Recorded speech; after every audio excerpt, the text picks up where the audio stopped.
sa korporasyon. Wala po siyang pangalan sa corporation, pero siya po yung boss ko. Okay. Dito rin, sa Lucky South 99 Group, meron kang total amount paid na 9 million na cash. Meron ba? Sa Wala papers din. po. Siya rin po yung ano niyan.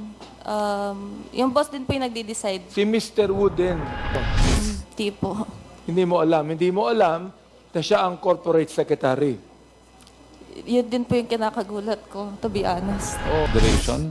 It is not the severity of penalty, but that the privation of liberty that I am appealing from. I believe that the right to liberty is amongst the most important of basic human rights, and there being no showing that there was an actual lying, but an honest mistake, and there was no actual disrespect, as evidenced by the fact that I have appeared 3 times out of the 4 invitations, I believe that any form of punishment by way of deprivation of liberty is unwarranted. Thank you, Mr. Thank you, Chairman. Attorney Harry Roque. Let it be of record that Attorney Harry Roque is asking for a reconsideration on the contempt orders that the committee has issued. Under our rules, there must be, again, another vote on this. And since there is no motion to vote, we will have to wait for the time that when we resume in our next hearing, we will probably consider the motion for reconsideration of Attorney Harry Roque. Congressman Abante, please proceed. Mr. Chairman, considering the time that already been consumed for this hearing, with the indulgence This of will not be long, Mr. Chair. with the indulgence of Chairman Abante, can we suspend our hearing and continue it on Tuesday? Mr. Chair, I just would like to ask a few questions because sayang naman, nagpunta itong mga to and they are waiting. Please proceed. Okay. To Miss Stephanie Mascarenas, Yes, Mr. I'd Chair. like to ask, ito pong Lucky South 99 Outsourcing Incorporated ay naging Lucky South 99 Corporation. Am I right? O sila'y iba pa din?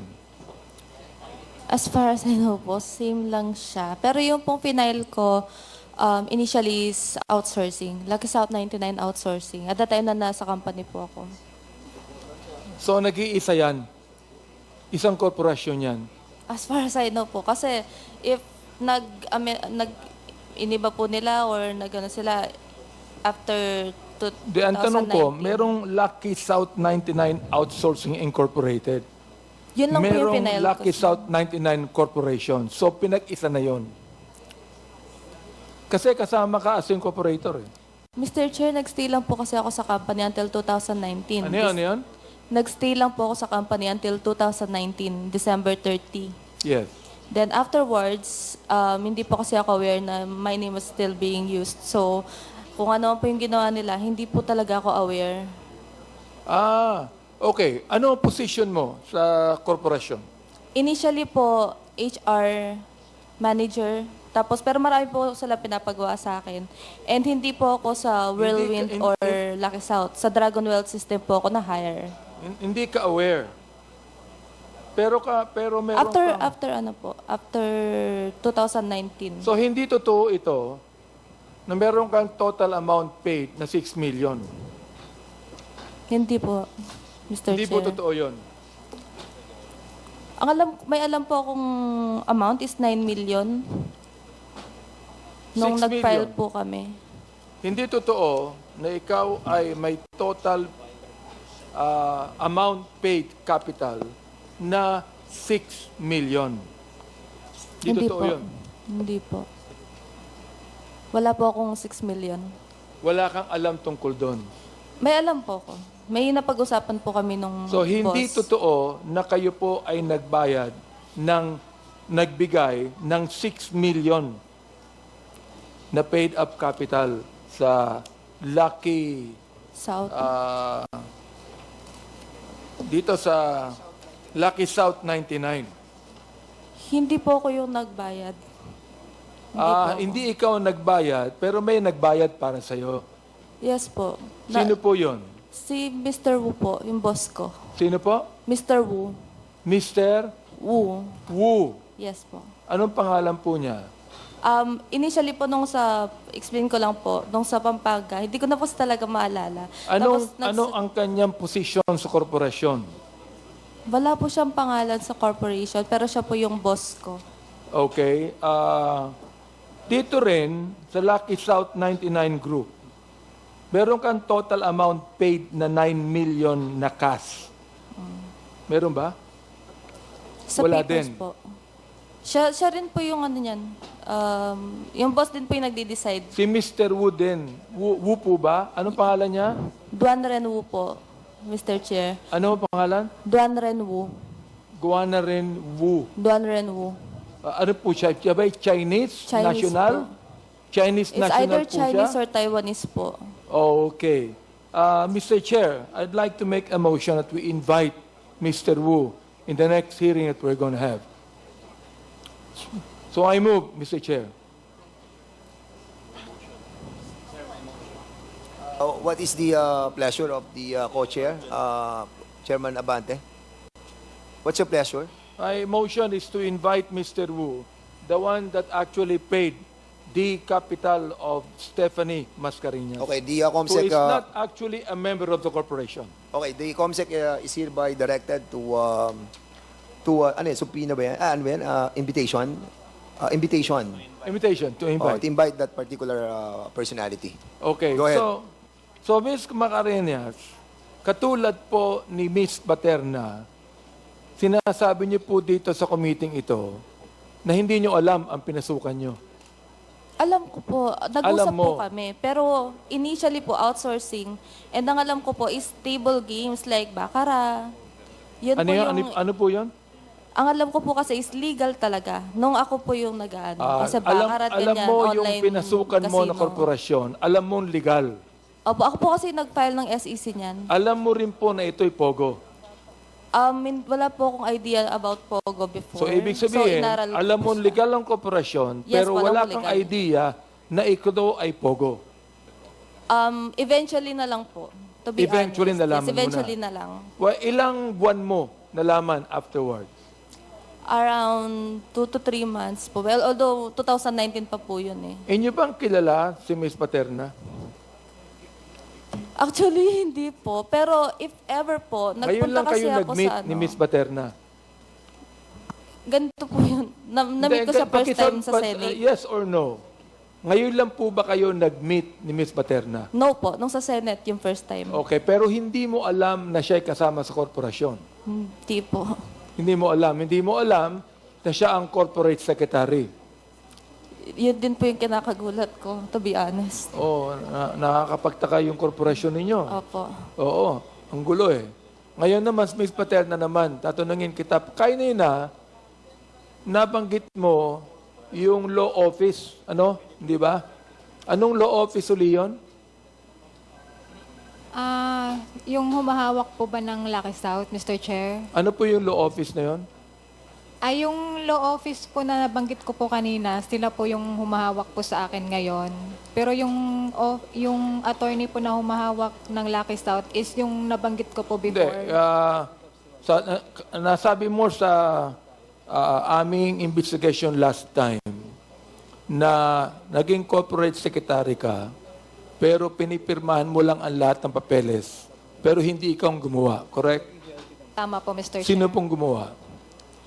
Kay Attorney Medina po. Sino pong attorney yun?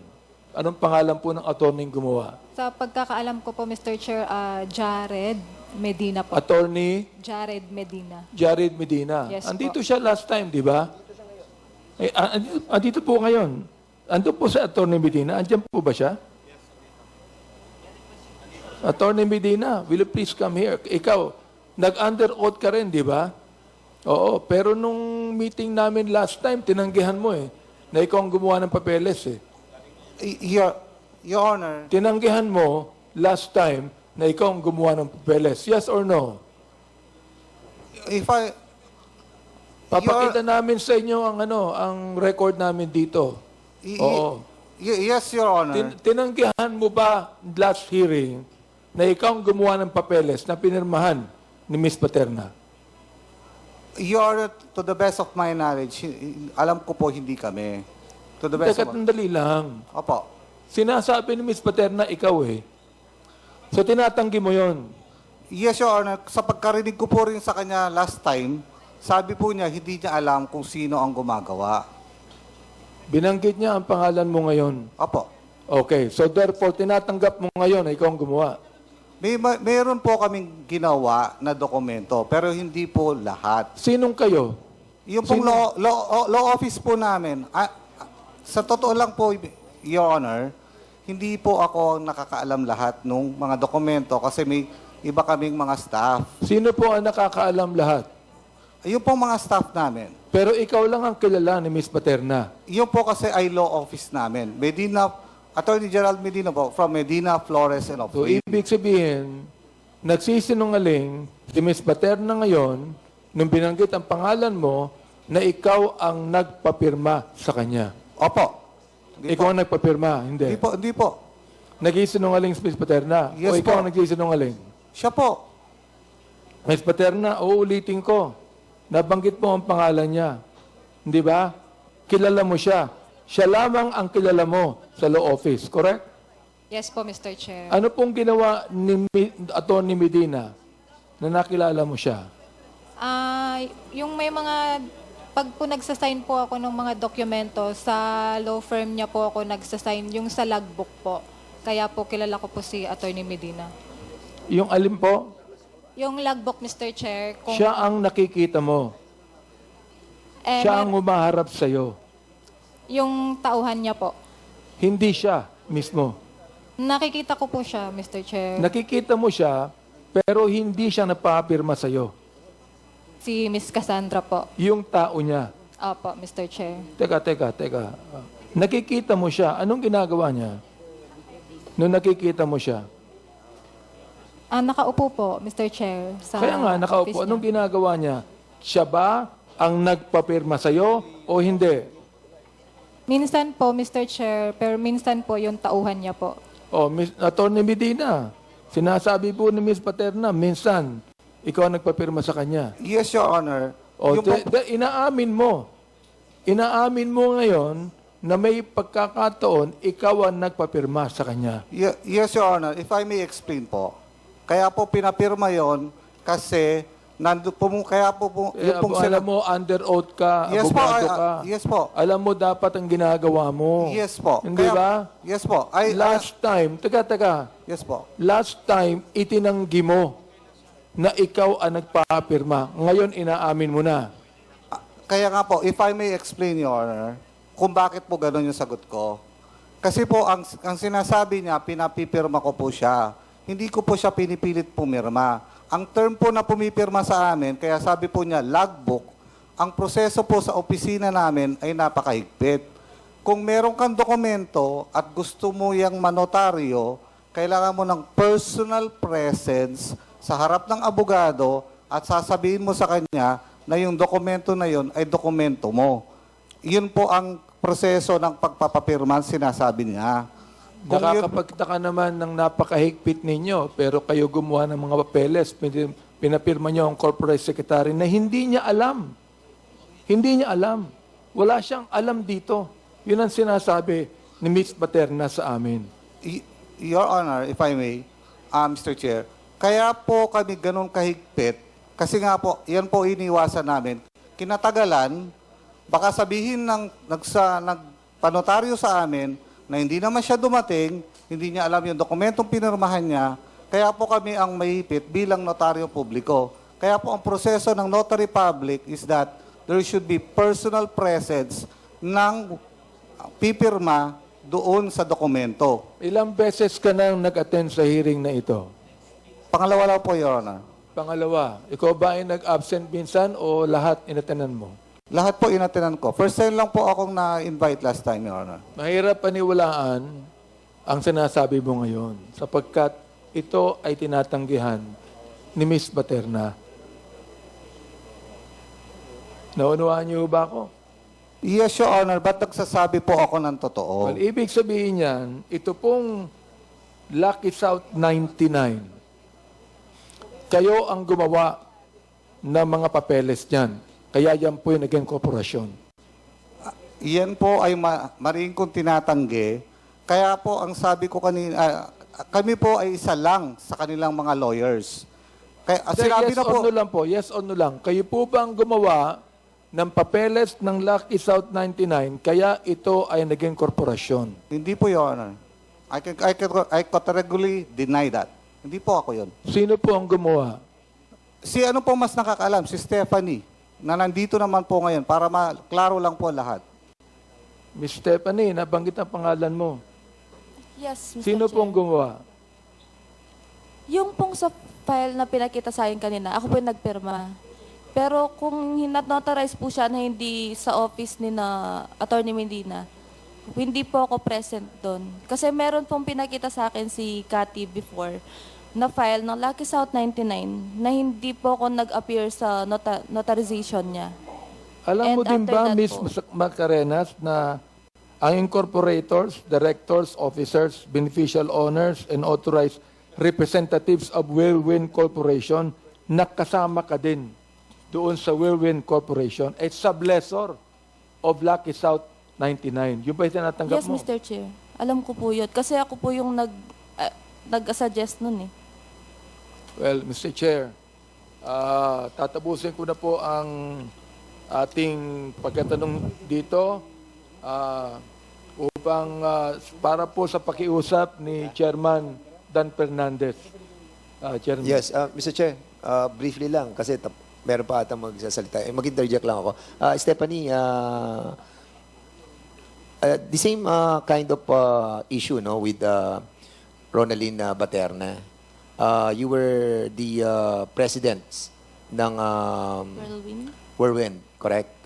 Yes, And Mr. Chair. during the time na ikaw yung president, was there a time that you open account sa any bank? And, Personal po. Personal and the company bank? Wala? Wala po. Ayaw po kasi ni Mr. Wu before. Kasi si Ronaline, umamin na siya na Wala po. nung Kahit una check sinabi niya po. wala din. Then suddenly, nung huli, inamin na Wala niya po. na meron. Actually, yun po yung suggestion ko before, mag-open ng company account. Pero ayaw, siguro walang tiwala sa akin si Mr. So, Wu. wala kang any Wala bank po. that is in connection with, Wala po. with that Personal company? account po. Actually, ngayon wala po akong bank account. You can check po with video in other banks. And your contact for you being there was Cassandra? Nauna po ako sa kanya, actually. Okay. So, mas nauna ka. Then No, any- because Cassandra, during that time, was still a 17-year-old girl. And that's the reason why she's not capable yet of being a part of the 17. company. Yes. That's the reason why hindi siya napasama doon sa company. Am I right? She's 19 years old, if I'm not mistaken, Mr. Chair. During that time? Kasi wala pa siya sa company nyo, di ba? I think she's born in 2000. That's Pero how many years ka doon 2019. sa company? Roughly 6 months lang po. 6 months ka lang? From June to December of 2019. Were you paid by that Chinese guy to be a front of that company? I was promised share. That's why may iba po kung di ba siya, hindi po siya pwede. And at that time, he asked me to like build a company so that we can work together.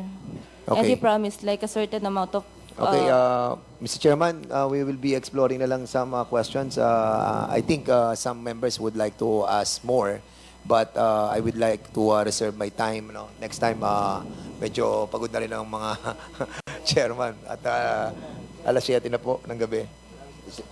Okay, thank you, Congressman Dan. Congressman Acop. Mr. Chair, isang tanong lang po kay Miss Macarenas. Isang tanong na lang. Congressman Abante. And then Congressman Acop. ano po ang inyong relasyon kay Mr. Wu?